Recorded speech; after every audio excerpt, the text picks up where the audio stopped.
few hours ago, just a matter of Monday, the court came out that we have now sacked the party uniform for you held form. Well, I'm not going to ask you what you feel about it, because what I noticed is that even prior to that graduation, prior to that verdict at all, you already started making posts hashtag revolution. My question is, did you see this coming already for you to start the revolution now hashtag, even without waiting for the verdict? No, revolution now has nothing to do with corruption. Revolution now is the level that Nigeria must go to realize its potential, to get rid of terrible leaders that are mismanaging the Commonwealth, causing confusion and crisis, that have destroyed the opportunity for this country to attain its potential, these people to attain its potential. So that was where that came from. It had nothing to do with regarding the court action. People know my position. I've always believed that the Nigerian system, institutions in Nigeria are in the hands of oppressors, and that anybody can buy a judgment in the black market if you have the right amount of money and connection. So I wasn't expecting it to happen, but I told the girl that I really commend his efforts. I knew that going by the body language of the judge, because the judge needed not to have given an injunction against us. There was no basis for it. What the judge should have done is to ask us to come and defend the allegations in court. But they gave an injunction. Even when the injunction expired, the judge did not make any pronouncement. It was supposed to only last for 14 days. The judge said on the first day of the injunction he granted that he's given us only 7 days to respond. Knowing fully well that I wasn't in time, I left Nigeria on May 12th. The case was instituted on May 14th. And when I heard about it, we didn't brief the lawyer. When the lawyer got to court, the judge was shocked that we could respond. In fact, the judge did not allow us to obtain a copy of the certified true copy of his own ruling, claiming that our lawyers had not defined the interest in the case. So it was all pre-planned, and I knew it. I faced this kind of, injustice a lot in life. Since I was in my 20s, when I was in the University of Lagos, so then we'll be expelled, we'll go to judges, courts. Judges will tell us a different story. So until we take political action and get back on campus and force the authorities to admit us, the law courts never support social movements. The law court works for the oppressor in Nigeria, and that's why I wasn't expecting much. But the revolution now is hashtag or process is to prepare young Nigerians or Nigerians of those to start thinking ahead of time, that what we eventually solve the Nigerian conundrum is not newspaper releases, seminars, not even elections anymore as I see it. It has to be something far more rigorous in terms of organizing. Well, to say that you did not expect anything positive or different from the court is to say that your mind was already prepared as somebody who had been an activist for over 2 or 3 decades now. But you went into the election 2019. Were you expecting something different from the electoral process if you were not expecting anything different from the judiciary? The election process was a different one. People can vote. Not everybody works for the government. I was actually hoping young people will use that electoral process to declare their divorce from the oppressive Nigerian state and the operators. But that did not happen. On another level, it was to also let people know that there are limits to how much expectation you can have about these processes that are being controlled by them. Because people will tell us, why don't you go in there and show that you are better and contest so that we can vote for you. We did everything possible, humanly possible and impossible in the election.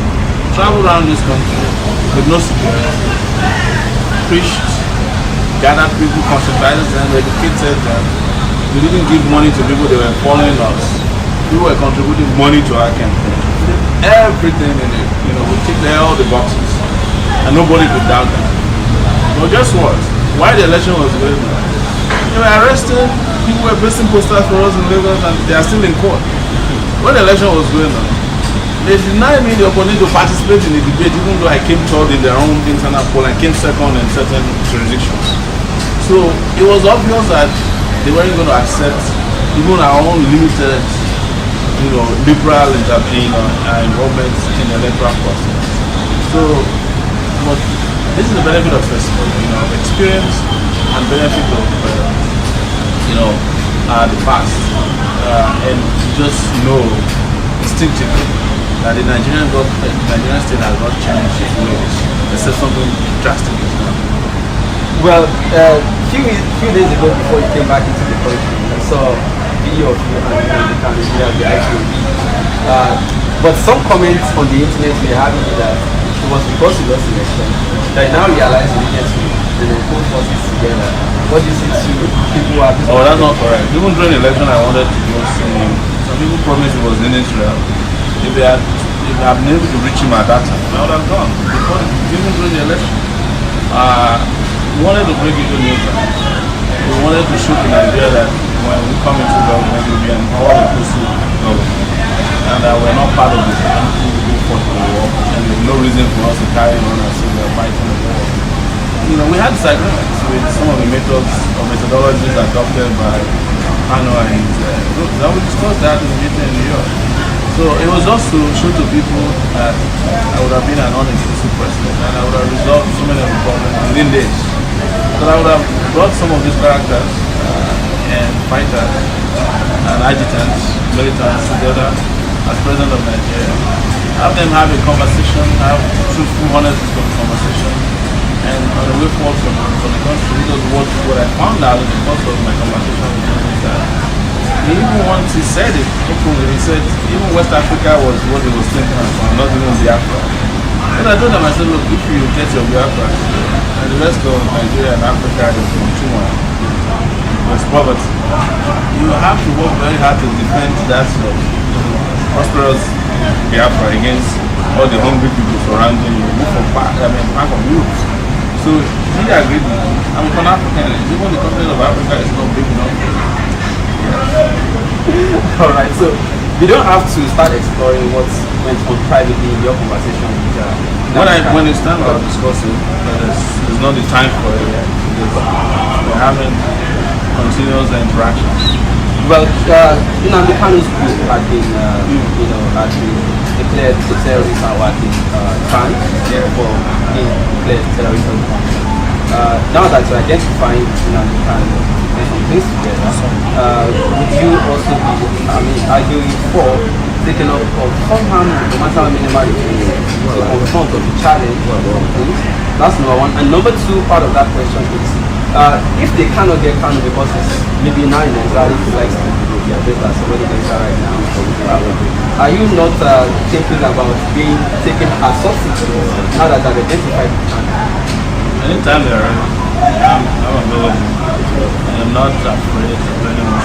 I have said it repeatedly, but it will take one more life to help Nigerians wake up. My life is available to sacrifice, and I mean it. That's why after meeting with Khan, I was told not to travel to Nigeria, that they would arrest me at the airport. They have my name at the airport. When they arrest me, the fact is that the number one terrorist group in Nigeria is the Nigerian government. They are the ones terrorizing it. They are the ones killing them. They are the ones shirking in their responsibilities. Even Nnamdi Kanu were to be a terrorist, America would not have allowed him to be traveling free in America. And that tells you that these guys are a joke. But the people that are supposed to be declared terrorists, they are not declared terrorists. I've never seen Nnamdi Kanu use arms before. And I don't believe in violence. Now he has said it repeatedly that he doesn't believe in violence. But on the issue of violence, it is not going to be the determination of the Nnamdi Kanu for myself on this world. When it gets to a point that people can no longer take this rubbish anymore, they will determine how to find their way out of misery. And nobody can determine that. Nobody can choose it for them. In fact, it's the government that will determine how people fight back. Because you see the Shiites already, they were a non-violent group. Now they're starting to get emboldened. And one of their leaders in Lagos said the other day that if you want to buy guns, they have 2.8 million people. If they donate just 1 naira, they have 2.8 million naira. And with that, you can buy a few AK-47s that can help you take over the National Assembly. You know. So it's not for us to hear meteorizing about or if we end up in armed struggle or not. I don't know how it will end up. It's going to be determined by the people who have been oppressed. When they can no longer carry the weight of the oppression, they will find a way to reject it by any means necessary. Well, if you are going to go into force with somebody in the southeast, there are questions also as to, do you have people in the north who want to join? What is the difference between national? There are oppressed people all over the country. And when I traveled during the election, I met them in the north, I met them in Zamfara. I'm sure there are people in Zamfara who wish to have a better country. People in Kaduna, Kano. A lot of people out there who are oppressed. You know, in every sphere, in every dimension. Who are, you know, when I went to those places, who do you think received me? Ghosts? You know, there were people in the place who were very happy that there was a young person who had a different message, who was very bold, who was willing to bring ideas that could liberate the entire country. Then the people who received us, we sat, slept, ate in their houses.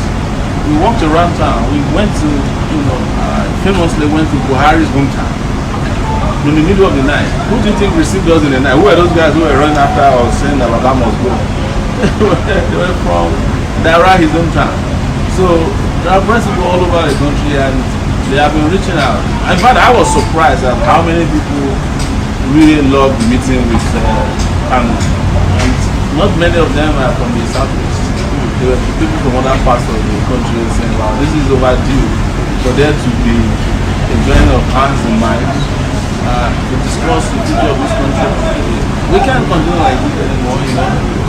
It doesn't matter what happens to me. You know, in fact, we are probably the last set of very reasonable people who are going to be dealing with Nigerian issues. The next set of Nigerians, they won't be responding the way they are responding now. Let's come to the idea of the orange beret. This one has started circulating on social media today. What is the idea of, what is the symbolism of the orange and why the revolution now? Orange is the new black. You know, that's the color of revolutionaries, and the beret, as you know, is the significance of, it has the significance of militancy. You know, and I've always been very militant in our approach to fighting oppression. So it's a symbol of how people are approaching how they want to take on the oppressive class. It doesn't matter whether you wear it or not, it's militant. So the color symbols are those ancillary substitutes for what goes in mind. This actually reminds of what's going on with Mandela and the rest of them in South Africa. Is there some kind of connect? No, that's not it. We're not. This was actually an idea muted yesterday by one of our members after the judgment. He said maybe we need to have a situation where these people understand that there's a different level of organization and resistance that happen this time. So, and just quickly on Monday, we're in Lagos, 12 noon, we will be having our AAC press conference and rally in Lagos. And first 10 people, 100 people to arrive, this person promised that they're here to direct. So it is mine, so I'm not giving this to anybody. So you see, we now have a direct going forward. It's now into two factions after the constitution. There's no faction in it. You know, every revolutionary organization has saboteurs that are directly planted or which is they inject themselves. So, but there's no faction in this. There's one AAC, and that's the AAC that was started last August by us. And even the character that they're using now has been expelled from the party as of January. We uploaded the video we used to on our party page. So they are aware. But you expect that after doing what we do in the election, I wonder whether I said it on live stream, they will come after us. They can't, nobody has ever done this before. This is not the kind of thing they're used to. And they don't want us to infect other people who are complacent. So when they see that, look at this Sowore, he just came from nowhere. Within 1 year, and been around Nigeria, he's confronting ministers, traditional institutions, he's confronting all of the institutions of oppression in the country. And demystifying them. I don't like that. And I knew right from the day we started that if we get away with needling the system and fighting the system and exposing the system as much as we can, the next thing will be to go after our party, go after our reputation, and also go after our lives. Yes, they will. This is the trajectory that must happen for us to get to the next stage. Alright, lastly, I'm going to ask about the recent crisis, especially in the so-called X-Men. Maybe I should make it two in one. The shite crisis, what is your position to it? Then the X-Men terrorism, as they want to call it now, because they say it's no longer clashing. It cannot be a clash if you let me on my farm this week and you start killing me on. So, X-Men crisis and the recent killing as of this of daughter of Papa daughter of You mentioned Shiites. I've always identified with the Shiites. They're like opposed to oppression. 300 of their members were killed in an unprovoked military attack in Zaire that led, and those guys were secretly buried in Nigerian government. And then their leaders were shot at, arrested, kept incommunicado, even when court rulings are being given to them, they refuse. So these guys are going all out to fight. As a matter of fact, I wish that all Nigerians are like the Shiites. They have their kind of courage. By now, this nonsense would have been over. It would have been a revolution last week when if 1 million Nigerians attacked the National Assembly in a peaceful protest, they will take it over. And that's one symbol of authority that the moment you take it over, you serve a notice to those in power. So that is the way we must understand what is going on with Shia. Regarding the herdsmen crisis, there are two dimensions to it. The herdsmen who are going from farm to farm, killing people so that they can feed the cattle. We have proposed a solution to it. If I have become president by now, we have started implementing the solution, which is commercial ranch, which will prohibit herdsmen from going into farm. Have like hydroponics, commercial places where they even pay some money to use the place, use the grass, get treatment for their cattle, send their children to school there if they want to. And the government, it's a win-win situation for everybody. We have an abattoir there, and then use the droppings of the cow to generate electricity, fertilizer, all those great things that can happen. And it's not going to be limited to only herdsmen. It's going to be anybody who wants to do commercial ranching. Will be entitled to they can do research. So the next one is insecurity in the country, which is tagged as herdsmen attacking people. I say it with due respect, especially going by what's happening now. The word herdsmen is now the new generic name for unknown government. But it's the metaphor for how people are obsessed with the Buhari regime. So everything is ascribed to herdsmen. Whether we see them or not, there are certain things that are characteristics of how they operate. And when we see that in any attack, we don't allocate it to them. But what we must not forget is that this country is unsafe at every level, and that the people who are managing the country, in fact, we are excusing them from their responsibilities by saying the herdsmen. Because herdsmen is an easier way to wish away an assassination that took place. Yeah, it could be an assassination that just took place yesterday. And it could have been carried out by anybody. But because herdsmen is a new metaphor for how we wish away our problems. Herdsmen is did it. But we are not talking about the police not doing his job, Buhari not doing his job, and figuring out how to get rid of all these people. Otherwise, this country is going to fall apart in a matter of, I don't know, I can't predict whether it's going to be days, months, or years. But we are getting there. So, just a follow up on that, Rogan, and on the estimate. The Ruga is there. Do you support or oppose the opinion? No, I'm opposed to it. Ruga is not what it is. Ruga is their own definition of how to create colonies for herdsmen in other places. And with the government backing, that doesn't solve the problem. commercial ranching. My own idea, and I said it before, of the commercial ranching, or commercial ranching. Even churches can have a ranch. Look at Redeemed Church along the expressway. Each time they do their Holy Ghost congress, they eat plenty of cows. Why can't they have their own ranch? Big ranch. And be selling to outsiders, right, who need meat. You know, it's the way it works. In other lands around the world, anywhere you go outside of this country, you are driving from one city to the other, you see a ranch. In the US, in the Midwest, ranch left, right, and center. Because that's how they create, that's how they create meat for public consumption. So the meat industry in Nigeria is about $3 billion. You can't leave it in the hands of people who are roaming around. The reason why we are killing ourselves over cows is because there's demand for cows and there's not enough supply. It's simple enough. So to solve the problem, create enough supply for it so that the supply can meet the demand.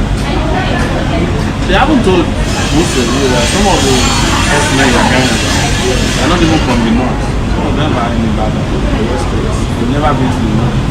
And the people giving them the cows are the same rich people, traditional rulers, army generals, because it's a big business. So nobody's thinking about it. We have to be very creative so that all of us just don't get led by the nose, by the people who have different narratives, which is to suit their own personal agenda. What we must focus on is the government has failed in this country to live up to its expectations. It doesn't matter whether the X-Men killing someone in Lagos Ibadan Express or Benin Orero or in Zamfara or in Katsina, anywhere, and nobody deserves to die under any circumstance. And the only person that can protect citizens, that is licensed to protect citizens, armed to protect, is government. The government is not doing its job. That very particular role is so important that the moment government cannot do that, the government should act and leave. Thank you very much, people. That's just the brief, the update from Mr. Sowore, leader of the City Back Movement. And now, Revolution Now. I'll see you again some other time. Please, I think we're going to read questions from... many people are just agreeing with you. Most of them don't want to even ask questions. One question I saw is somebody asking you to give account of your spending at least. Oh yeah, we did that already, and this is very important. Thank you very much for that. I've seen some comments, even videos online posted claiming that we didn't account for. That's not true. In fact, if there's anything they're angry with us about, the fact that we gave an account of how we received money, spent it. And you can find it on my website, the campaign website, Sowore2019.org, and also the AACparty.org website. We broke down how much we received and how much we spent. Nobody, not even the Buhari, the so-called Mr. Integrity, could do that, not Atiku, none of the younger candidates. I did it, I placed it in the public domain. So that the reason I placed it in the public domain was that because it was promise that I made was not my money, and when people contribute to me, I see that as a sign of faith and trust. And secondly, so that if anybody has anything to challenge, they can look at it and come back and say, hey, I've downloaded the account. It didn't tally with what you said you received. But beyond this, the account has been there for 2 months online. Beyond that, we were during the election announcing people were making donations to us and how we moved that. I also saw one laughable video in which somebody said I stayed in a hotel. I was coming there. And you have to understand that these guys are not very, very smart. I ran for the presidency from Is the audio buzzing? Somebody is saying no audio. Is the audio buzzing? So from February 2018 to February 2019, and for the first few months we didn't have a party. So if I stayed in a hotel, that means that I didn't go out any day. I have a public calendar that I can release to anybody who wants to know how well I traveled around the world. Not me. So for a week I was in Australia. Was I in that hotel? For another week I was in the US. I was in South Africa, I was in Benin City twice. Did I come back to sleep in a hotel in Lagos? I was in Kaduna, I was in Kano. do they have hotels like that? So people make no sense sometimes, but because there's also a death of critical mind. Most people just accept rubbish for take it, gullible, living. So I travel around this country. I never even spent much time in Lagos when I was in traveling an average of every week in different parts. In some places we went twice.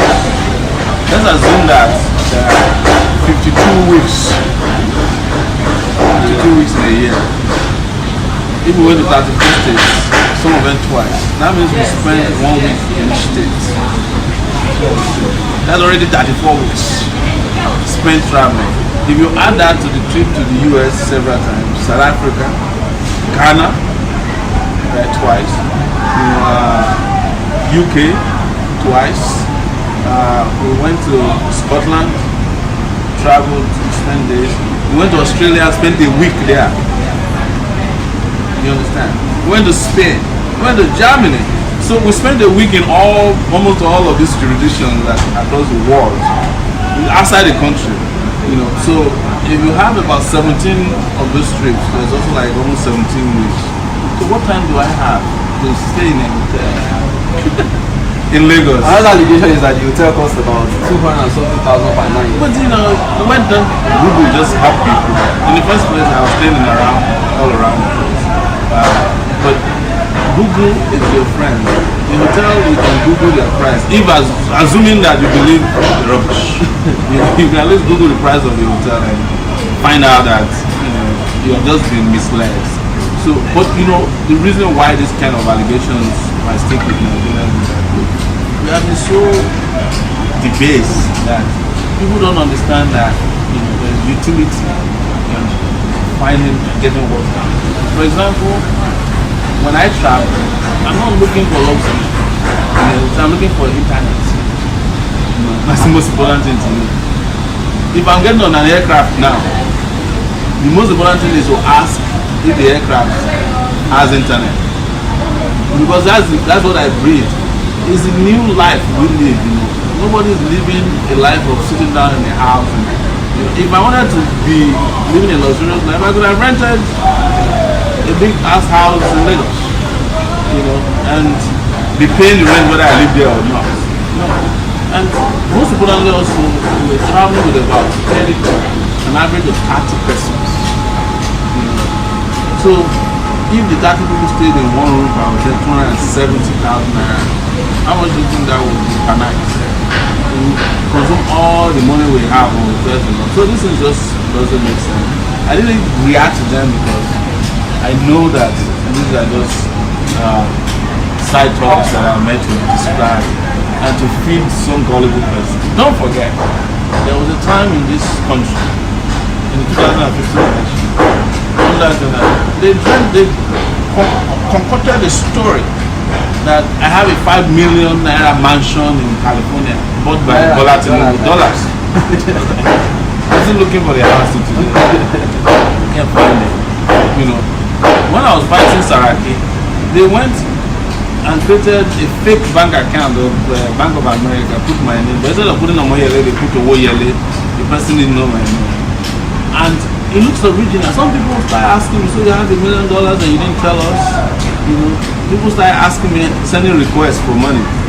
So it's ridiculous the extent to which people can go. But over time, this is become to pass. People will realize that it's just rubbish. They know that they can't hold us on anything. They don't have anything on me. So the important thing is for them, what is left is just make up a story that is believable. Don't also forget that there was a time before the election, something was going viral. A young man created an audio saying that I demanded money from him. Some people believed it. In fact, that was the first thing we faced.